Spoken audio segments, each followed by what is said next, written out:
The Caribbean is often described as the most tourism-dependent region in the world. A titan is described as one that stands out for greatness of achievement, one who is influential in his field. I'm Marlene Stevenson-Daly. Welcome to our podcast. We call it Tourism Titans. It's about the movers and shakers of the industry, men and women who have contributed to its growth and development in Jamaica, the region, and indeed, the world.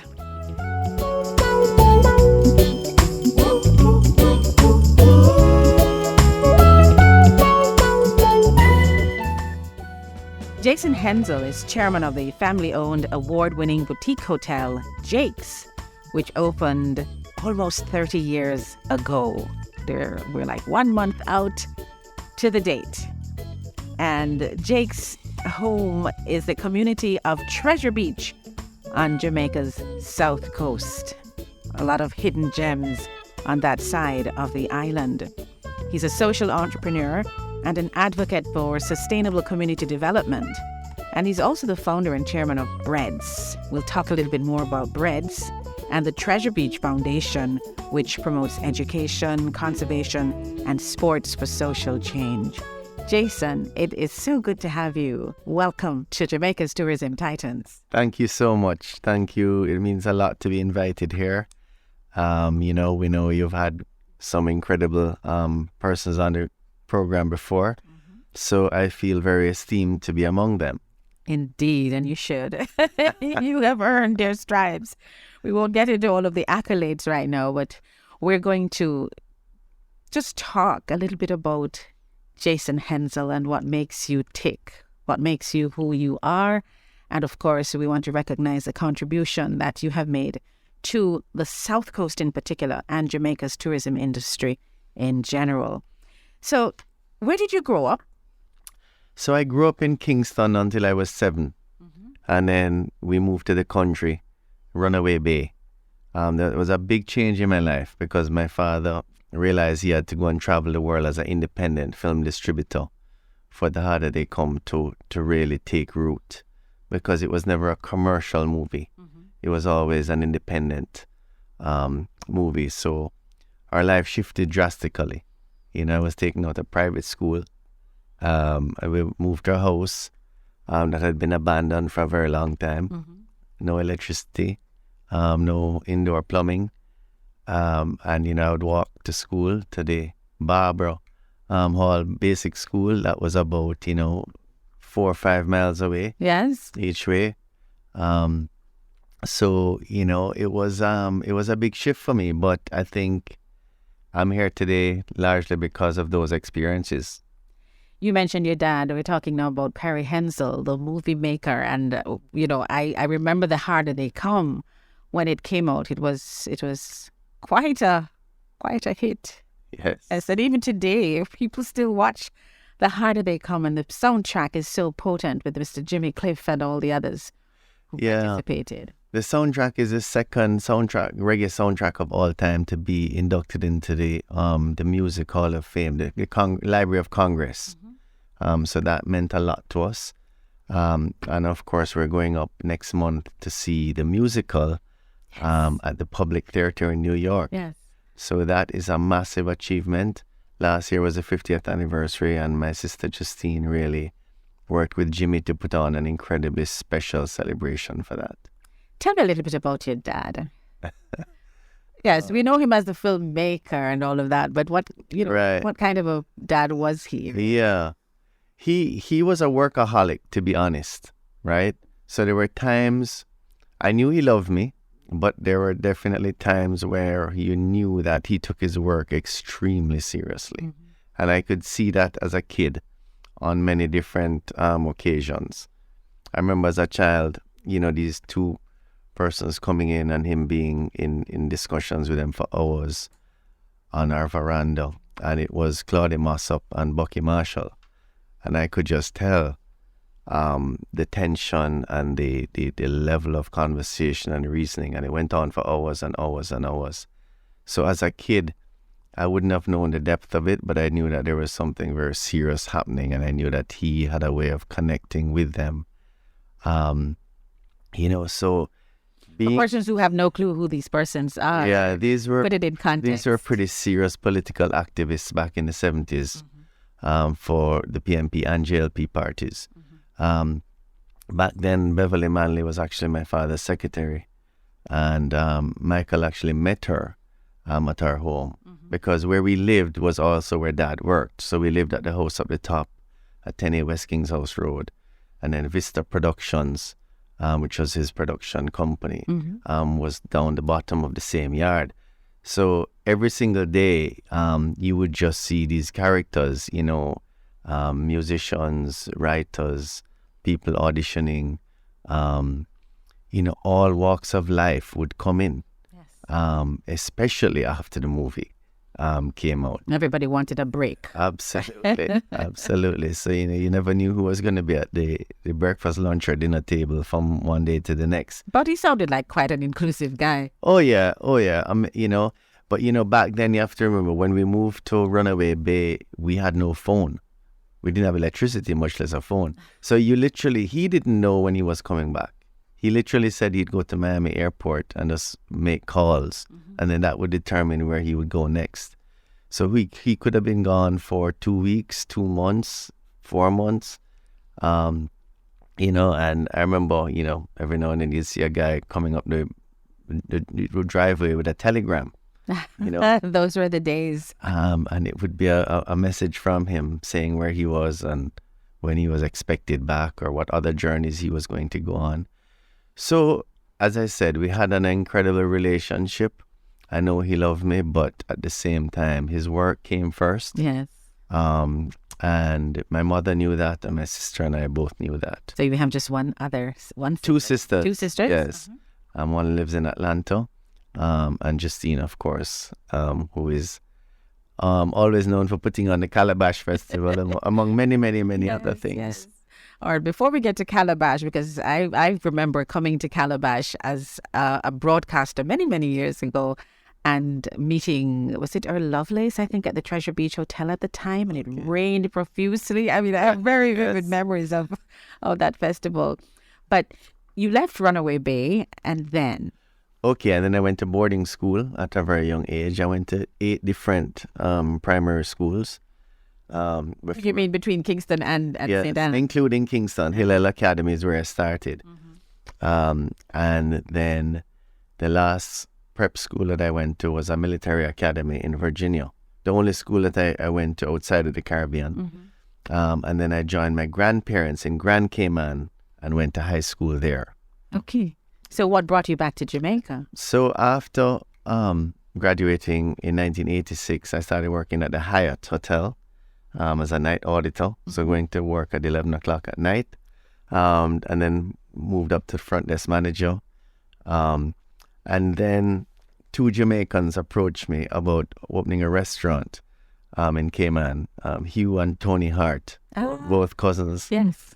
So I worked for them for a while, and then Tony Hart said, why don't you come back to Jamaica? I have these companies that you can work for, and I think you would... you could really bring a lot of value to the group. And my sister was already working for him as an accountant back then. And I came back and the dollar was liberalized pretty much as soon as I came back, like within a few weeks. And he had a finance company called Lion Finance. And I started working there and, of course, trading dollars. It was very exciting. First time that you could really be trading US dollars. And then we merged with Pan Caribbean Merchant Bank.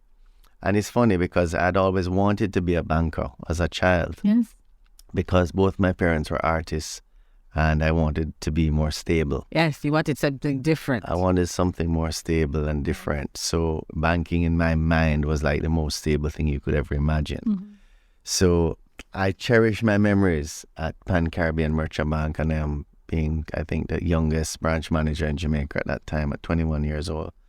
And I'm sure much of what you learned there would have put you in great stead for your own financial arrangements going forward. Exactly, because now I'm on the other side of the table negotiating with banks. Yes. So it's interesting. Life really is a full circle. Indeed. Tell us what took you to Treasure Beach. How did you get to that side of the island?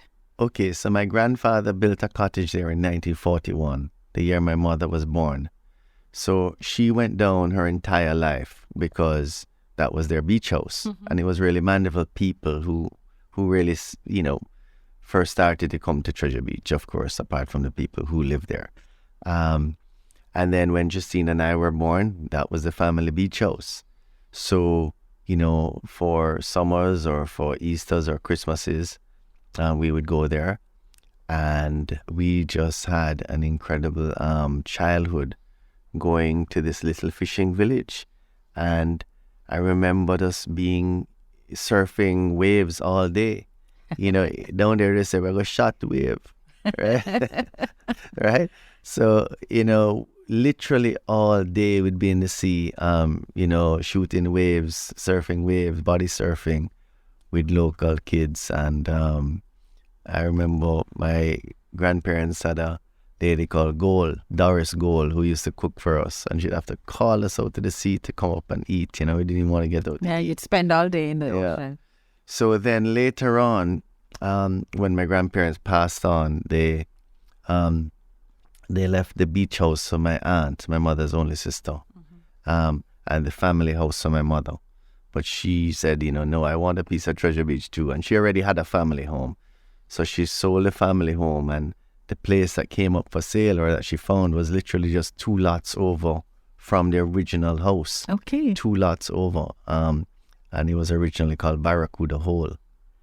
So she bought that, and it was really just a hobby for her in the beginning. She just wanted a place, and then there was nowhere to eat. So she decided to open it as a restaurant. And, the first 2 years was very slow. So she'd only open on... holidays, maybe? Yes, holidays and the winter season. So being in Montego Bay, I would go over the hill and go and see her on weekends. And I said, why don't we build some rooms? And she's like, no, this is just a hobby. And, I'm not a businesswoman, I'm an artist.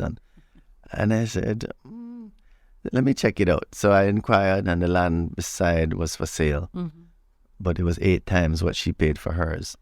So she was like, don't buy it, it's overpriced, It would be ridiculous for you to even to think about it, and who would manage it. And and she always says that, thank God I didn't listen to her. So you acquired the land next door. And what prompted you to actually say, this thing looked like it could work as a business? Right. And actually take the plunge.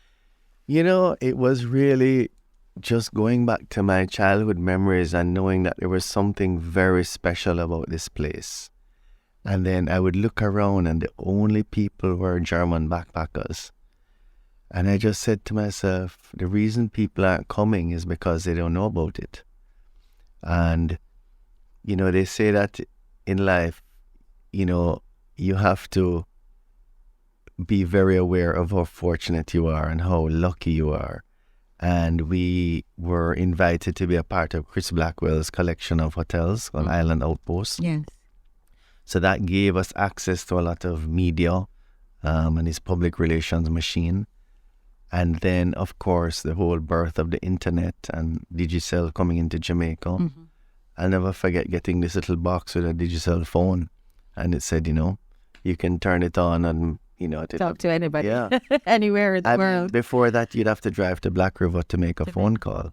I don't think our young people even have a clue that people would have to stand up in line at a phone booth, at a box, and then somebody would be behind you saying, hurry up, I need to make my call. And you look around, and there's a long line of people waiting to use the telephone.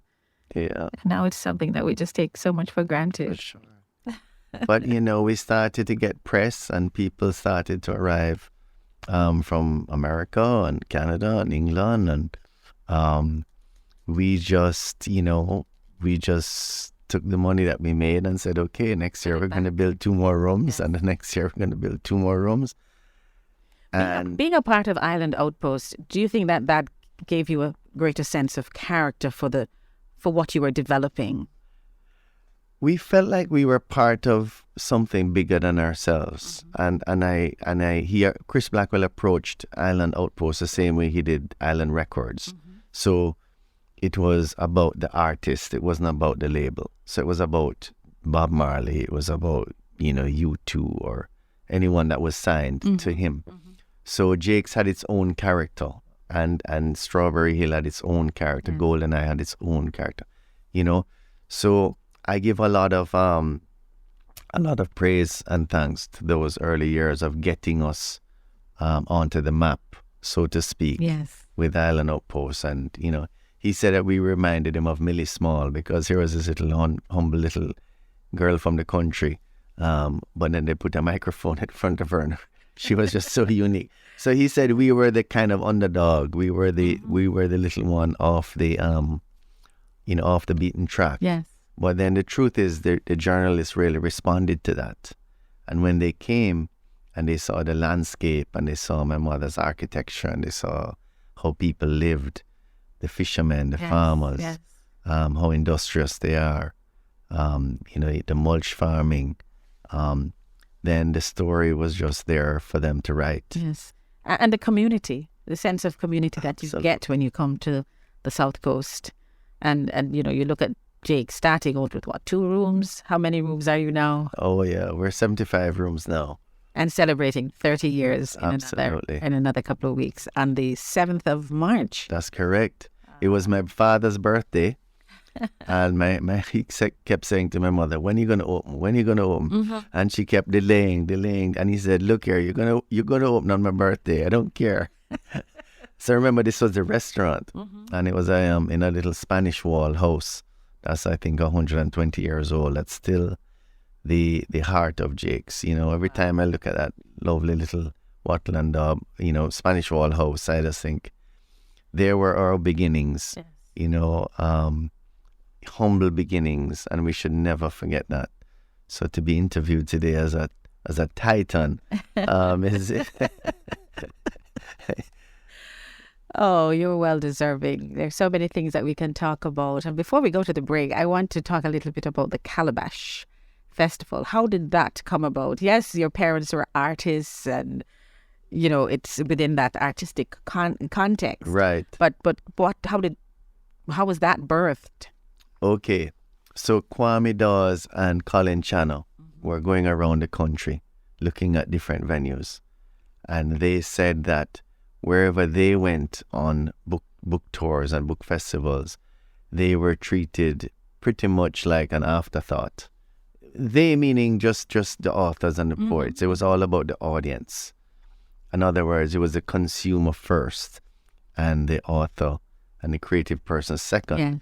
And they said that it just came to them, why don't we start our own festival in Jamaica? Let's go and find a place that would be ideal for this. And I remember the first time that they came, and I said to them, I have the perfect person to execute this for you. And they said, well, that's the part that's missing. And I said, you're going to meet my sister, and you're going to be convinced that she's the person.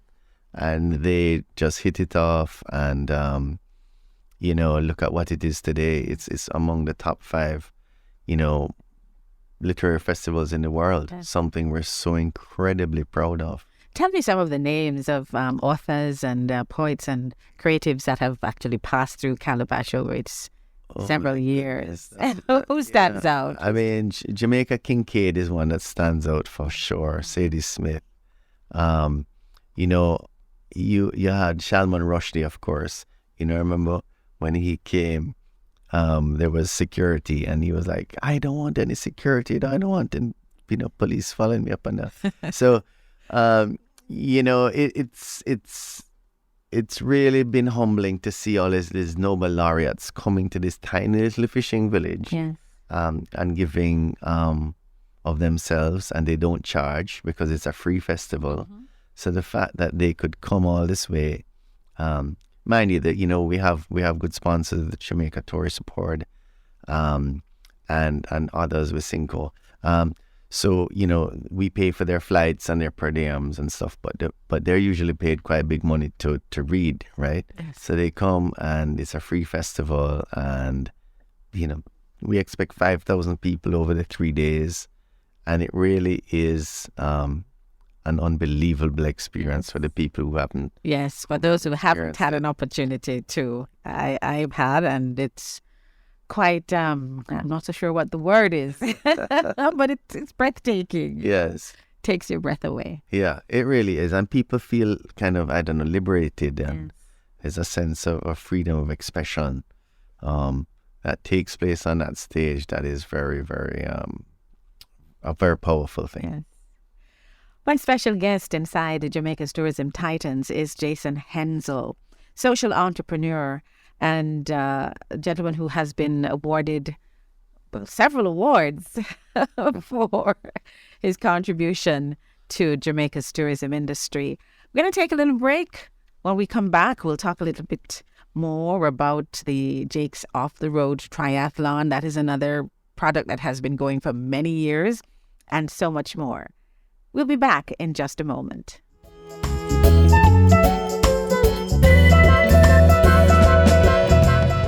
In tourism, the people are the product. Yes, they are one of our industry's most important assets. They help create memorable lifetime experiences. They, through their service, make the difference. We share the stories of their challenges and triumphs, of what makes them tick, of who they really are, just to inspire you to act positively. You too can be an ambassador for tourism and our country and become a Jamaican tourism titan. Start today.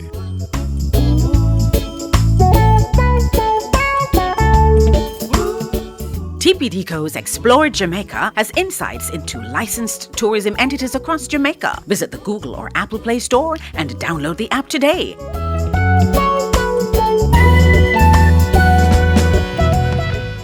Welcome back to Jamaica's Tourism Titans. My special guest is Jason Henzell.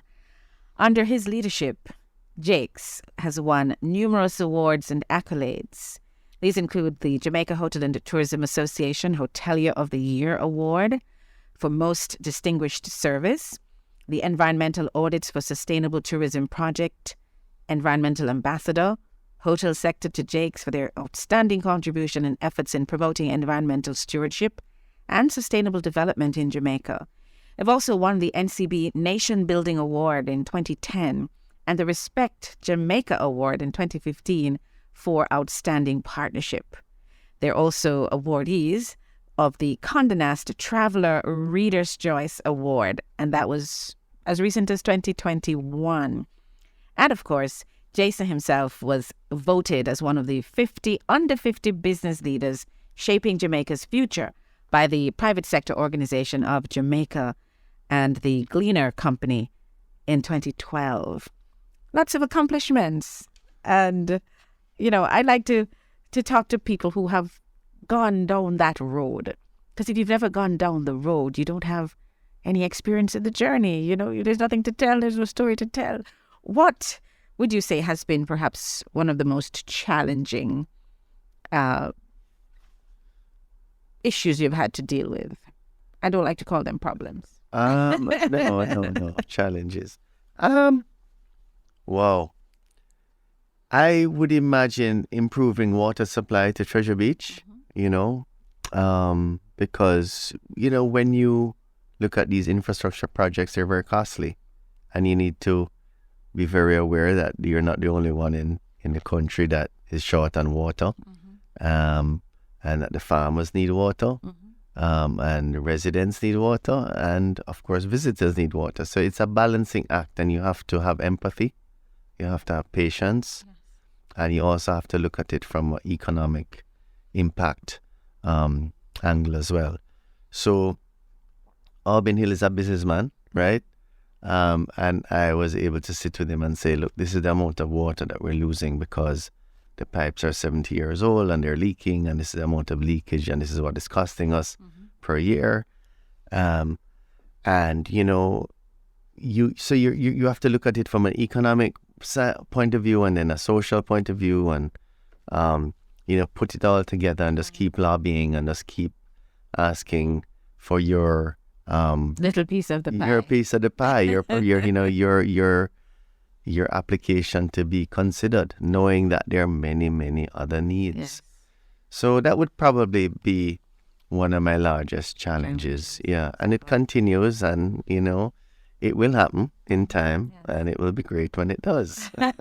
All right. As a patient man ride a donkey. That's true. The Jake's Off the Road Triathlon. I'm told it's now the longest continual in the world. Yes. And in 2019, just prior to all of the challenges that we had with COVID, that would have marked your 25th staging. Correct. Tell me about that. I learned about triathlons and the fact that there was an off-road version with mountain bikes. And I used to try and either run, ride, or swim every day when I moved to Treasure Beach.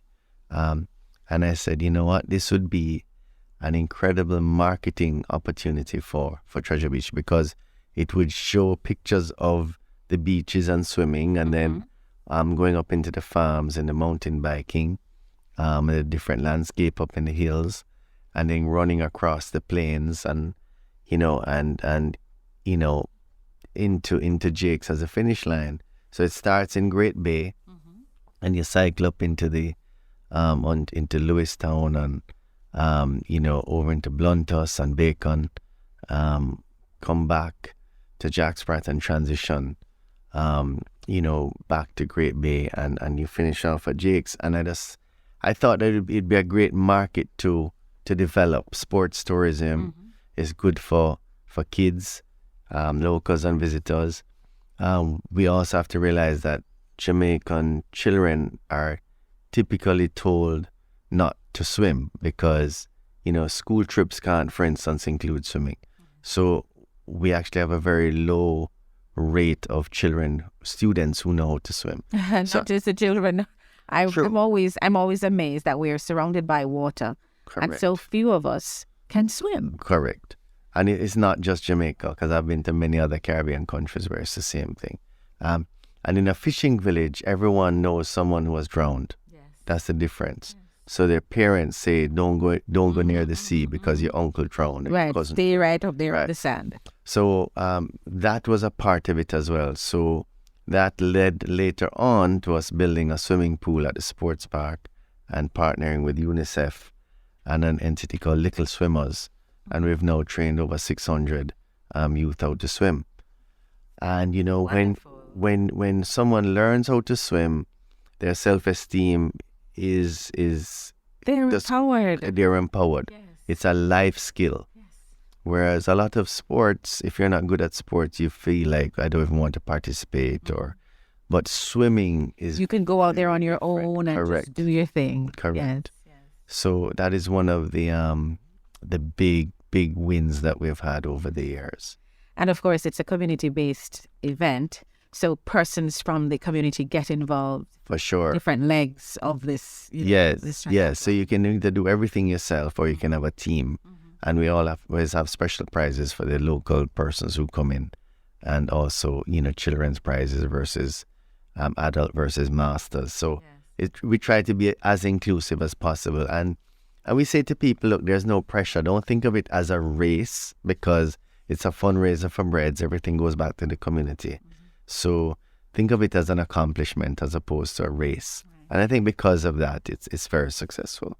And the thing is, both events, I believe, have been internationally acknowledged. Yes. As, really successful community-based events with a global reach. Correct. Bringing people from all over the world for both the triathlon and the Calabash Literary Festival. That's for sure.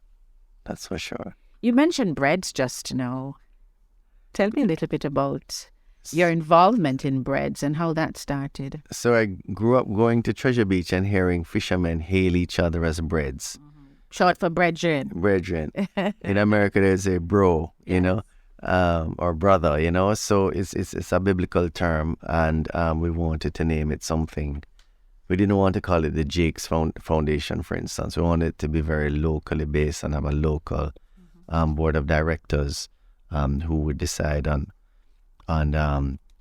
how we could basically, improve the livelihoods of persons in the community. So it was formed in 1998. So this is our 25th anniversary. Lots of celebrations. And we decided to focus on sports, education, and conservation in the beginning. And our first project ever was building a basketball court at the Sandy Bank Primary School, right? And what that did was very powerful, because not only did it give youth a place to develop their skills as a basketball team and bring the community together, but it also took them out of the area to go and compete in other areas of Jamaica. So that was powerful, and that was something that we didn't really see at the time. Our most powerful partnership right now is with Heart, because we are building out our skills training. And I'm the chairman of Newell High School, and I realize that a lot of students just don't have the support, or they don't take school seriously. There are a lot of distractions. There's a lot of distractions. So it's not until they leave high school that a child of 18 is like, oh my God, I'm not employable. Yeah, what am I going to do with What myself? am I going to do? And I think Heart is one of the most important entities in this country to move us forward, because everyone knows something that they're interested in, some skill. And skill, as they say at Heart, is power. Correct. So we have 105 students enrolled in housekeeping, food and beverage, and horticulture. And what we're doing this year is we're raising money to build a commercial kitchen to offer chefing. And we also want to offer landscaping and groundskeeping. We want to expand our tennis courts to also offer tournaments, ITF tournaments, and we want to build accommodations on the sports park. So we have 17 acres. We've already raised, $1.5 million US to take us where we are now. So we want to focus on those projects, as well as opening a Treasure Beach health clinic later this year. Wow. That is social entrepreneurship at work. And I know recently, talking about the sports park, you had none other than Mr. Brian Lara. Yes. And Mr. Chris Gale. Yes. I mean, I saw people on social media saying, oh boy, the crowd is too much. How do we get out of here? It's just inundated. But you had a great turnout. Phenomenal. Whose idea was that? It was Darren Powell's idea. It wasn't my idea. I know Chris Gale very well, because he has done 3 charity matches for us. But Darren Powell, when he played on West Indies, he and Brian Lara have a great relationship. And Brian Lara had always promised him a match, right? So I knew Chris, he knew Brian Lara, and we brought them together. And I think there were 7,000 people at the park that day. It was absolutely phenomenal. Yes. The good thing is we sensed what was going to happen, and we prepared really well. So all 7,000 persons got fed, had drink. I'm not saying there wasn't a little bit of a wait, but it was an incredible day. Well, with 7,000 people in your sports complex down in Pleasure Beach, that's a lot to keep. Phenomenal. Yes. That's twice the size of our population. Treasure Beach is only 3,500 residents. Oh my goodness. So it was a phenomenal day. I think, it just speaks to the fact that small is beautiful. Yes. It doesn't have to be, humongous to be successful. And the space that you're in is such a warm one. It's such a welcoming one.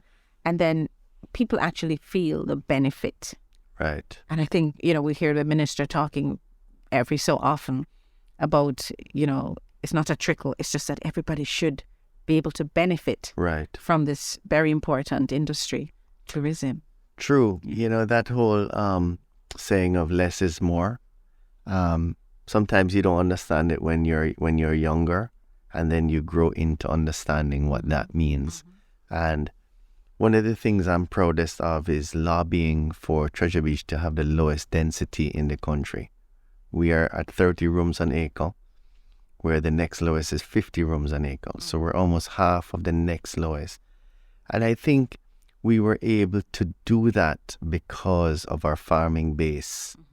It's the breadbasket of Jamaica. Yes. And most people are farmers. And we were able to convince the Town and Country Planning Authority that, we want to protect our sense of community and to have a different approach to the mass market, resort, commercial, all-inclusive type. So you're distinguishing yourself. Absolutely. And it's important for me to say that does not mean that I'm not a believer in large all-inclusives, because quite frankly, we need the employment. And, you have 7 miles of beautiful white sand beach in the Grill, Ocho Rios, Montego Bay. I mean, places like Jake's and like Treasure Beach can exist because of the large hotels. Yes. Because, for instance, look at the airlines coming in to our airports. You go to some of these smaller Caribbean islands and they're suffering from a lack of air connectivity. Yes.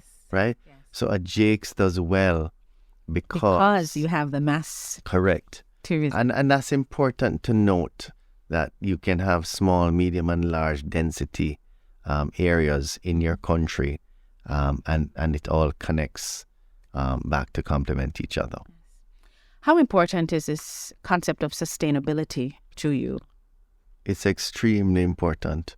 The fact that we suffer from a low level of water, you just have to see how the farmers use the dry grass to do the mulching, the dry grass farming, to understand that, they know what resilience is about, way before COVID happened, right? You know how to live, to protect your resources. The upper and lower morass of the Black River protected area is one of the largest protected areas in the English-speaking Caribbean. You have the Cockpit Country right there. You have areas of Fort Charles that are these incredible sand dunes and swampland behind them. So protecting those lands, we also manage a Galleon Beach Fishing Sanctuary. So if you have protected areas, we also have limestone forests from the Great Pedro Bluff going all the way up to Flagaman. So if you have the protected areas and you have low density, and you're watching these farmers and these fishermen, you kind of grow up with that sense of I wouldn't necessarily say scarcity, because that's a scary word, but an innate sense of not wasting, right?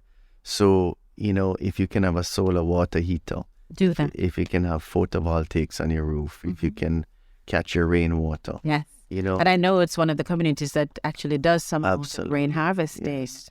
And also recycling. Correct. Come into the community, and I think there's a communal, is it collection point where you put, and they use the bottles. There's these huge fish. Yes. That we collect the bottles in, and we have a partnership with the Recycling Partners of Jamaica. So that sets the tone when you come in. And that's so important for the fisher folk. Correct. My grandmother used to say, "Will you dash away? No wash away." And for those persons who don't speak Pato, what you throw away doesn't go away. It becomes somebody else's problem. True. And so even the farmers have to have a clear understanding that what they do up there is going to end up down Correct. the ocean, and the fisher folk need to know that as well. And it's just a symbiotic relationship that has to be cultivated. And that goes back to things like fertilizer and pesticides, right? Things that you don't necessarily see, but it's going to show up in your drinking water. Yes. So, all things are connected, and that is, in my mind, what sustainability really means. And we want to know that, we're playing our part. Yes. And all of our staff are local. And it's also something that we're very, very proud of, the fact that we have a brand that is internationally known, but by using all local persons to do that. And utilizing those local produce as well from the farmers in the area. That's also so important as you support each other. Correct. What does Jason do for fun? Wow. Okay. That one threw me. Okay. I love walking and running. I love mountain biking. You still get a chance to do it. Yeah, and I love traveling. I really do love traveling. And it's funny because I own, a hotel, I'm always looking for Jake's in other places, So I went to Costa Rica for my 50th birthday, and I love that. I've been to Belize. So you try and find places that are similar in development, low density areas. So yeah, those are my main. I love reading. I love watching documentaries. Yes. Love talking to interesting people. I love characters. I'll see a Jamaican person just like this character, and I'll just remember my father and be like, well, my father would love to shoot that person. He'd like to film that person in this scene right now, So, traveling around Jamaica or traveling abroad, once you're moving around and seeing the characters of our country, that really gives me a lot to go on. And your family? Yes, my family is very dear to me. We have 2 lovely children, and I have a wonderful wife, 17 years. Congratulations. Yes. So, it's fun to see our children being the 4th generation to be enjoying Treasure Beach. That is a very special thing to say, Yes. So hopefully they will be, interested in continuing Jake's, but who knows? Yes. Knowing your dad being artistic, your mom being artistic, and they would have given you some amount of freedom to do and be whatever you wanted to be and do, So I guess you will have that same kind of approach to the kids, as much as you would like them to be involved at some point, and they're their own people. Absolutely. You give them that freedom. You have to. Yes. You have to. It has been a pleasure talking with you, Jason Henzell. It's something I've wanted to do for a long time, and I'm glad I finally caught up with you.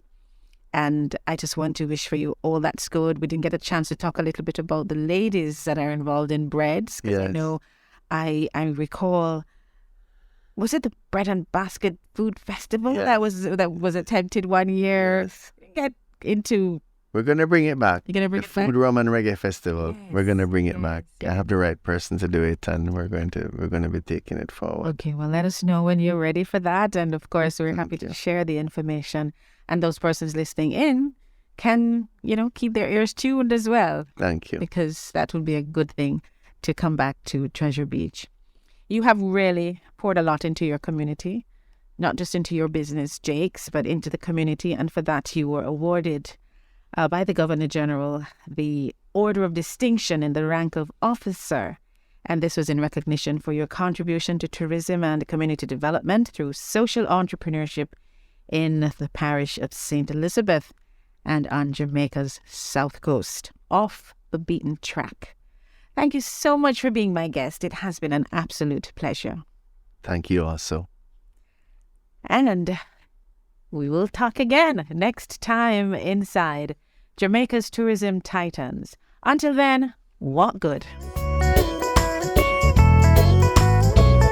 Thank you so much for listening to Tourism Titans. We welcome your feedback at letusknow@tpdco.org.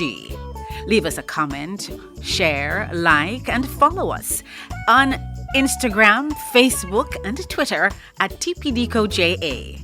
I'm Marlene Stevenson Daly. See you soon.